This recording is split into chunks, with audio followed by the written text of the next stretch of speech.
64টি BGB ব্যাটালিয়নের সাথেও আরো 3টা ইউনিট এই বিজিবিতে সাথে যোগ হলো।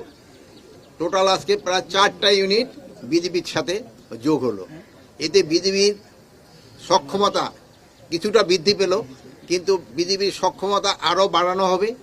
আমরা এটা চেষ্টা করতেছি, যেহেতু আমাদের পার্শ্ববর্তী দেশের তুলনায় আমাদের বর্ডার গার্ডের স্ট্রেংথ আরো বাড়ানো দরকার। আমরা এইদিকে চেষ্টা করে যাচ্ছি। এই এলাকাটা একটু এলাকা দিয়ে বেশিরভাগ মাদক চলে আসে, আরো তো রোহিঙ্গা সমস্যা তো একটা বড় ধরনের সমস্যা রয়ে গেছে। এই জন্য এই ব্যাটালিয়নটা খুবই দরকার ছিল। ভবিষ্যতে আমরা চেষ্টা করব, যদি এখান থেকে আরো ব্যাটালিয়ন দরকার হয় আমরা আরো ব্যাটালিয়ন এখান থেকে রেজ করবো।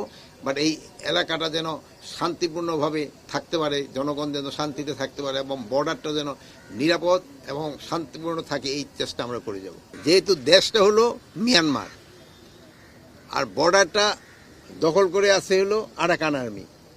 এখন হয়তো এক সময় এটা কার হবে, এটা মিয়ানমারের অংশই থাকবে অথবা আরাকান আর্মিরই অংশ থাকবে, এটা কিন্তু আমরা এখনো অফিসিয়ালি কোনোটা কিন্তু ডিক্লেয়ার করা হয়নি। কিন্তু এই জন্য আমাদের দুজনের সাথেই আমাদের একটা সুসম্পর্ক রাখতে হচ্ছে এবং আপনার সীমান্ত নিরাপদের জন্য। এবং সীমান্ত এখন যে অবস্থায় আছে একেবারে পুরানো নিরাপদ আছে, এখানে কোনো